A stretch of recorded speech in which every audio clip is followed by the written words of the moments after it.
सिंहगड रस्ता परिसरातील वडगाव बुद्रुक मध्ये रविवारी रात्री एका थरारक हत्याकांडाने हादरून गेले। संशयाचं भूत डोक्यात असं काही संचारलं की एका 41 वर्षीय तरुणावर धारदार शस्त्राने सपासप वार करत त्याची निर्घृण हत्या करण्यात आली। भर वस्तीत घडलेल्या या घटनेमुळे पुण्यात कायदा सुव्यवस्थेचा पुन्हा प्रश्न ऐरणीवर आलाय। खून झालेल्या दुर्दैवी तरुणाचं नाव आहे रुपेश सुरेश भांदिरगे। रुपेश हा नरे येथील स्पंदन बिल्डिंग मध्ये राहणारा होता।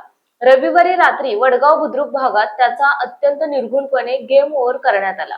या प्रकरणी युवराज गेजगे नावाच्या आरोपी विरुद्ध सिंहगड रस्ता पोलीस ठाण्यात खुनाचा गुन्हा दाखल करण्यात आलाय। मृत रुपेशचा भाऊ निलेश भांदिरगे यांनी या संदर्भात पोलिसांमध्ये फिर्याद दिली।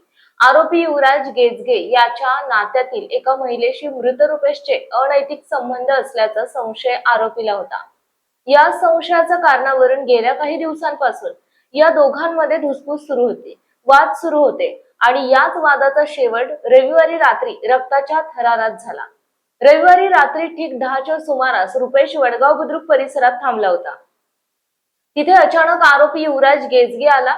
आधी त्यांच्यात कडाक्याचं भांडण झालं, जोरदार वादावादी झाली, पण संतापाच्या भरात आरोपीने स्वतः जवळील धारदार शस्त्र काढलं आणि रुपेशवर सपासप वार करायला सुरुवात केली। हल्ला इतका भीषण होता की रुपेश तिथेच रक्ताच्या थारोळ्यात कोसळला।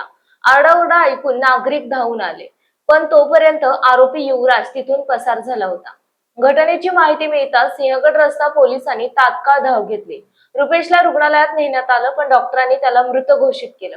सध्या सहाय्यक पोलीस निरीक्षक समीर करपे यांच्या मार्गदर्शनाखाली पोलिसांनी आरोपीला पकडण्यासाठी विशेष पथके रवाना केली असून परिसरातील सीसीटीव्ही फुटेज तपासले जात आहेत।